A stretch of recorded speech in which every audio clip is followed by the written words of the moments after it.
It's a challenge that the Yankees were unable to overcome. We talked about what Gallen features on the mound, and it's not often that you talk about a first inning deciding a baseball game. But, Bob, that's essentially what happened today. The Yankees had an opportunity against Gallen in that first inning. He walked a couple of batters. He looked like he was still searching for all of his pitches. He got through that inning. Bottom of the first, Nestor Cortes got clipped for 3 runs. He gave up 5 hits in that inning, including 3 when he was either in 0-2 or 1-2 counts. They're supposed to favor him. His pitches probably got too much of the plate. And then Gallen just shut the Yankees down after that. Featured a plus fastball. He used his changeup against lefties like Rizzo and Soto and Verdugo. And then had a good curve and a good slider. Shut them out across 6 innings. So that sluggish start is why the Yankees got their first loss of the year. Well, let's talk more about Nestor Cortes. When he opened the season, Jack, he began with early runs allowed, then settled in. Tonight, same problem. Trying to get through that first inning. You mentioned it. Blaze Alexander with a runner at second. A low cutter back up the middle. Run will score. Arizona's on the board 1-0. 3 batters later, another single off a cutter. This one to Eugenio Suarez. Got a lot more of the plate right there. It's an RBI single and a 2-0 Diamondbacks lead. And they'd be on their way to adding one more. Turning point of the game coming up, brought to you by Montefiore Einstein, the official hospital of the New York Yankees. With next man up is Gabriel Moreno. Yeah, that's an 0-2 fastball, and it's not in the location where Cortes wanted it to be. He drives it into right field for an RBI single. It's 3-0 Diamondbacks, and I think when Cortes talks about this first inning, he's going to talk about location and how he missed some spots. He's able to strike out Alexander on a high cutter, settling down after the first. That ended the 4th, and then he got Suarez in the 5th. But that early damage for the second straight start came back to haunt Cortes and the Yankees as they were unable to rally. They do have 3 comeback wins this year, Bob. Not tonight. All right, so what do you make of this outing then? Because he's showing those signs. It's almost like he's, his chainsaw is misfiring right out of the gate, and then he finally gets on a little bit of a roll. We heard David Cohn talk about it during the telecast related to Gallen, but it also relates to Cortes. Very good pitchers, you want to try and get them early, because if they get on a roll and they get into a situation where they're feeling better about their stuff, they can suddenly shut you down. That's what Cortes did in his last start. Struggled in the first, then 4 solid innings. So I think it's about coming out and being more prepared, Bob, with his location and his precision. We know he's mostly going to be a fastball cutter pitcher, and last year when he got in trouble, it's because he wasn't precise with the location on those pitches. I have a feeling that both he and Boone are going to talk about that being a problem in the first inning. Yeah, you talked about this 0-2, 1-2, not being able to find that put-away pitch. And I know it's start number 2. Nestor's trying to get his legs under him after last season. But maybe 0-2, 1-2 is where he drops down a little. He does a little something funky. He's not at that place right now. You have more opportunity as a pitcher to be a little more creative in those counts. And David Cohn referenced that during the game. And even when Garrett Cole was a guest in the second inning, when Michael Kay asked him for a synopsis of what happened to Cortes in the first inning, he said some pitches caught too much of the plate. And that's exactly what we're talking about. When you get ahead in the count, that's your chance as a pitcher to dictate what might happen in that at-bat. And Cortes was unable to do that, and the Diamondbacks jumped him. All right, let's take a look at Zach Gallen's numbers to draw a contrast. We told you on the pregame he was heavy on the fastball and the cutter. 6 innings of 3-hit shutout baseball tonight. So, Jack, he started out with 2 wins. We talked about him as a National League Cy Young contender. He looked like that tonight, despite that problem in the first inning. We talked in the pregame about how the Yankees came into this game leading all of Major League Baseball in pitches per plate appearance. They averaged about 4.2. And in that first inning, we saw that coming to fruition. You saw a couple of walks. Gallen fell behind all 4 batters in the first inning, but he still put up a 0. He got Soto hit into a double play in that first inning, getting him on a changeup. That changeup was a big factor against the lefty batters. His fastball was a plus fastball. He worked in 2 breaking pitches, and he is just an artist out there on the mound. And once he got into a sink, his final 4 innings, the 3rd through the 6th, the Yankees only had 2 base runners against him. He really shut them down, and that offense that has been so lively and that has been able to come back against a lot of pitchers wasn't able to do that against Gallen. Aaron, it's no secret Zach Gallen's one of the best pitchers in the National League, but what made him so tough tonight? I thought he settled in really well. I thought we had a couple of opportunities there early where we were making him throw a lot of pitches. We had a little bit of traffic there the first couple innings, but he was able to make a pitch when he needed to. Was cutting it well. Seemed like he was living around the edges. Thought he was sharp, and as he got going, thought he settled in pretty well. Seemed like a couple of guys got struck out looking and kind of talked to the umpire a little. Do you have a problem with Barry's strike zone? Oh, I'd have to look more at it. I know Judgy had a conversation with him. Ball seemed down, but keep looking at it. Nestor, for the second straight start, really kind of struggled in that first inning. Overall, what are you seeing from him early on? Yeah, different this time in that I just thought he didn't get pitches to spots he wanted to. So his cutter, whether he's backdooring it or trying to go in, just leaving a pitch more middle or on the side he wasn't trying to go, and they took advantage of every one of them. Credit to them for taking advantage of a few mistakes in that inning and putting them in play hard, and but a good job of settling in, and we just obviously couldn't amount enough offensively. Getting worried about standing at all. I know 75 games, but I think 11 strikeouts, 20 at bats, and not real good at bats tonight. No. Again, I think he's healthy. The life is there. The juice is there. It's just a matter of getting him going. And even when G is at his very best, sometimes the outs aren't always the prettiest. But as long as he's healthy and firing, and I feel like, the bat speed and everything's where it needs to be, it's just about getting on time and not putting some of the pitches that, when he is getting his good swing off, you can't miss it. We talk about that a lot. We saw him at the end of spring had a really hot streak. Does that kind of give you optimism that it's still there? I don't know about that. I mean, I think the physical tools are still there to get it rolling. It's just sometimes you got to live with that little bit of ups and down with him as he's finding it. Aaron, what did you think of Cousins?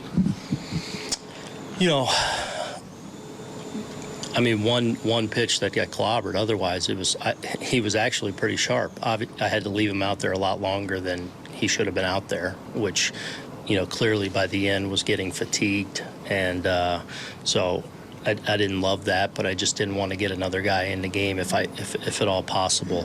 Thought the slider was really good. The one pitch, Walker obviously made him pay on, but I thought around that he threw the ball really well and probably got a little tired the last 10, 12 pitches there. You have to make it before? No. Part of the focus there, obviously, on Nestor Cortes and his start tonight, Jack, and you wonder what kind of things will they look at going into start 3 for Nestor? Yeah, it's about location and precision, exactly as we had talked about. Aaron Boone followed up and said that exact thing, that when he made mistakes with his location, the Arizona Diamondbacks made him pay for it. He got himself into some good pitchers counts, some 1-2s, some 0-2s, but then put pitches in a spot where the Diamondbacks could do some damage, and whether it was fastball, cutter, or the sweeper, Bob, everything got hit in that first inning. There was one 3-1 sweeper that was whacked for a base hit. So I think between this start and the next start, Nestor Cortes is going to study that video. He's going to see why he potentially missed those locations and try and tidy that up going forward. And maybe take a look at the pitch breakdown for Nestor Cortes tonight. 46 four-seamers. Diamondbacks went 4 for 12 against it. Jack, clearly they saw the cutter going 3 for 7 against it. Only got a few swings and misses, only 2 strikeouts and just 2 walks. So we talked about it going into that next start number 3, finding a way to kind of tighten up that strike zone, although you also heard they were not helped at times by Scott Barry. Yeah, and you see the lack of swing and miss, and that tells you that Nestor didn't have his greatest stuff tonight, because in his first outing, which also featured a sluggish first inning, he did have 11 swings and misses. When his cutter is right, he's throwing it inside, and he's throwing it under a batter's hands, and he's tying them up, and he's either getting some swings and miss or some weak contact. He wants that fastball to explode up in in the zone. He's got a ton of life on that fastball when he's right. And, of course, that sweeper, he either wants to backdoor it or backleg it. And I think tonight was a struggle for him to find any of those pitches to work consistently, especially in that first inning. Well, Cortez has just talked to the media, and Meredith, we'll find out what he has to say about his outing.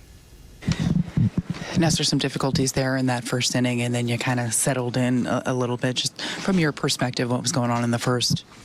I thought I made a couple good pitches. Just got to do a better job of limiting damage in that first inning. Second time it happened already in the season, so just take care of the first inning, and it would have been a nice night. It's such a small sample size, but can you kind of pinpoint anything as to, was it different in the first inning this time around, or is there something similar that you can maybe change early on? No, I think Marte put a good swing to a up and in fastball I threw. It was well located, and then a couple base hits here and there. I felt like the third batter got into 6-hole on a good slider, and then it unraveled from there, but was able to make pitches and keep it to a minimum, and then was able to cruise for the next 4. The way your offense had been going, surprising to see them shut down tonight, or is that just one of the cases where the other guy's really good? Yeah, I mean, you're facing a good pitcher out there.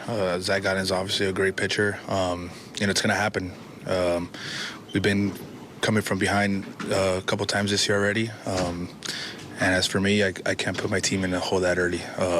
That often, so we're gonna keep working and keep going back at it, and tomorrow's another day. So interesting to see his next start, how he comes out of the bullpen. What's different that first inning? Limit damage, get through that first inning. Bob, I've told this story many a time. Andy Pettitte won over 250 games in his major league career. When he was retired, I interviewed him, and he talked about how stressful that first inning was. And he said when he got through the first inning, if there was a 0 on the scoreboard, suddenly you're exhaling, you feel like you found a little consistency, and then you can get on a roll. That hasn't happened the first 2 starts of the season for Nestor Cortez. The Yankees need him to be more consistent. You could see within that interview that he's lamenting some of what happened in that first inning. But the Yankees are also sitting here at 5-1 right now. They're off to a really strong start. So Cortez has to figure some things out between now and the next time he gets the baseball. Well, while Cortez was on the mound, Yankees ace Garrett Cole joined our broadcast on Yes, and though he's on the 60-day injured list, Cole talked about how he's still able to strengthen his injured elbow despite not yet being allowed to throw a baseball. You build it from all the different vulnerable positions, and you kind of build it up in each position specifically. So, as you're at certain positions of your arm path and whatnot, you train those positions eccentrically and concentrically, and then you train them from a strength perspective and then a dynamic perspective, and then you kind of put it all together with single arm plyos and then eventually throwing the baseball. He breaks it all down. You go a little this way, a little this way, a little out this way. Cover all the bases for that elbow and get it better and get it stronger. Very encouraging to hear Cole talk about where things stand with his elbow. He spoke to reporters in Phoenix today as well and said he doesn't feel any pain in the elbow. He doesn't have a date yet that the Yankees have announced when he will actually begin to throw a baseball, but Aaron Boone said that date is coming soon. So Cole, when that news first broke, Bob, I was in Tampa, and you hear elbow, MRI, and everyone's mind immediately targets Tommy John surgery. So the fact that he avoided that and the fact that the Yankees are offering up positive prognosis for him going forward, it really will help the Yankees when and if they can get him back. And it was also a treat to have him in the booth with Michael Kay and David Cohn breaking down the game because he's such a genius when it comes to pitching. The offense not able to muster much this evening. What made Gallen so tough out there? He's combined with really good pitches. He combo, fastball cut, and I think he throw a bunch of breaking ball. I mean, he threw really well tonight. We don't do the adjustment. How are you feeling out of the leadoff spot? I know it's usually not a spot that you hit out of normally. I feel good. I mean, it's not any different. I mean, in the lineup, it's just like I have to start doing something for the team and just start doing the right thing. I think tonight I missed many pitches, and the last couple of games I don't do the right thing. So, I got tomorrow for do the adjustment, and I feel like if I put myself early in base, we have more chance to get a score earlier. The start this team has had and how good the offense has been, is a night like tonight easy to shake off facing such a good pitcher? Yeah, I mean, really he pitched really well. Offensively, we went really well, but tonight is the night like we don't do anything. I mean, it's tough love, but we have to play tomorrow. Hitting coach James Rowson said maybe he should wear his pants lower because so many calls go against him low in the zone. You don't see Judge argue often. He argued there, and he was right. Just 3 hits for the Yankees, 1 from Juan Soto, 1 from Anthony Volpe, and 1 from Oswaldo Cabrera.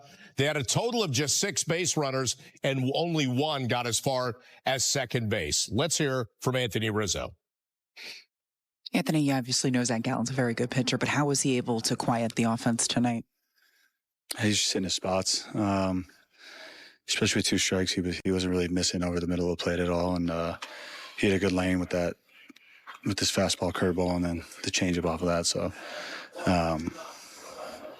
he made good pitches throughout the night. You guys come back in so many of these early games. Did it feel like it was kind of going to happen again there tonight? Yeah, absolutely. Especially early, they score 3, but. Credit to them, and it's a good team. He's a really good pitcher, so he just shut us down. I think there were 5 looking strikeouts tonight. How much of that is just the pitcher? How much is that? I think there were a couple dodgy calls, maybe. How much of that is just like maybe an approach that wasn't quite like that? Yeah, I mean, 2 off my top of my head were really pitcher-friendly calls, so. But it's part of the game, and we just get back in tomorrow. We get a day game. It's the beauty. We'll be here in less than 24 hours to try to win the series and then this good start to the road.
Bump on the front.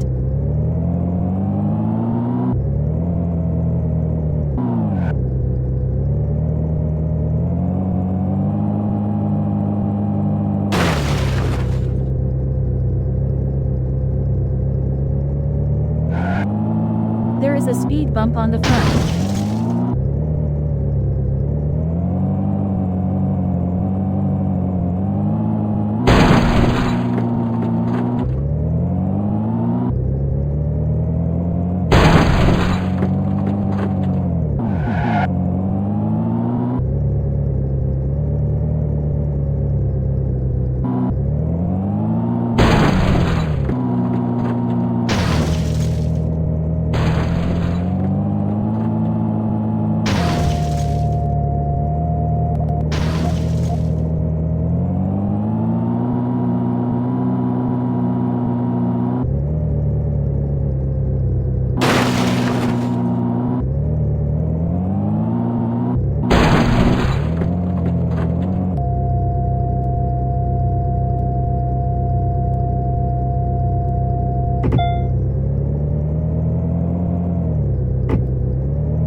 It has been processed normally.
It has been processed normally.